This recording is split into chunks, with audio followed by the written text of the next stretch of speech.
ಶ್ರೀ ಪರಮಾತ್ಮನೇ ನಮಃ.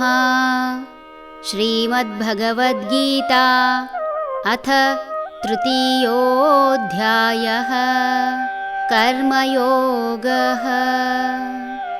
ಯಸ್ತ್ವಾತ್ಮರತಿರೇವ ಸ್ಯಾತ್ ಆತ್ಮತೃಪ್ತಶ್ಚ ಮಾನವಃ ಆತ್ಮನ್ಯೇವ ಚ ಸಂತುಷ್ಟಃ ತಸ್ಯ ಕಾರ್ಯಂ ನ ವಿದ್ಯತೆ.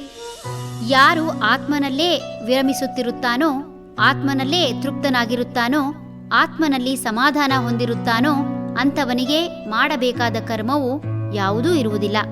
ಯಾವ ಮನುಷ್ಯ ತನ್ನನ್ನು ಅರಿತುಕೊಂಡು ತನ್ನ ಸಾಮರ್ಥ್ಯವನ್ನು, ತಮ್ಮ ಇತಿಮಿತಿಗಳನ್ನು ತಿಳಿದುಕೊಳ್ಳುತ್ತಾನೆ, ಅಂಥವನ ಮನಸ್ಸು ಸಂಪೂರ್ಣ ನಿರ್ಲಿಪ್ತವಾಗಿರುತ್ತದೆ.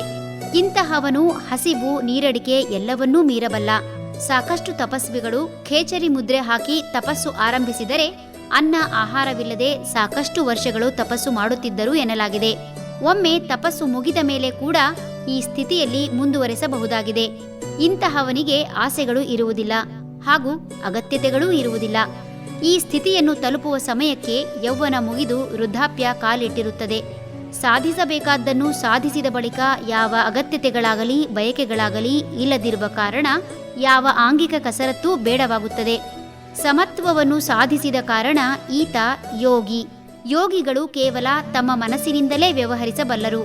ರಮಣ ಮಹರ್ಷಿಗಳು ಮೌನದಿಂದ ತಪಸ್ಸು ಮಾಡುತ್ತಿದ್ದರು. ಇವರು ಯಾರ ಹತ್ತಿರವೂ ಮಾತನಾಡುತ್ತಿರಲಿಲ್ಲ. ಆದರೆ ಅವರನ್ನು ಭೇಟಿಯಾಗಲು ಹೋಗುವಾಗ ಸಾಕಷ್ಟು ಜನ ಪ್ರಶ್ನೆ ಇಟ್ಟುಕೊಂಡು ಹೋಗುತ್ತಿದ್ದರಂತೆ.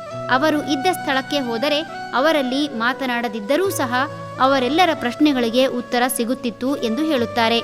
ಒಬ್ಬ ಯೋಗಿ ಚಿಂತನೆ ಮಾಡಿದರೂ ಸಾಕು, ಅಲ್ಲಿ ಆಗಬೇಕಾದ ಕಾರ್ಯ ನಡೆಯುತ್ತದೆ. ಹರಿ ಓಂ.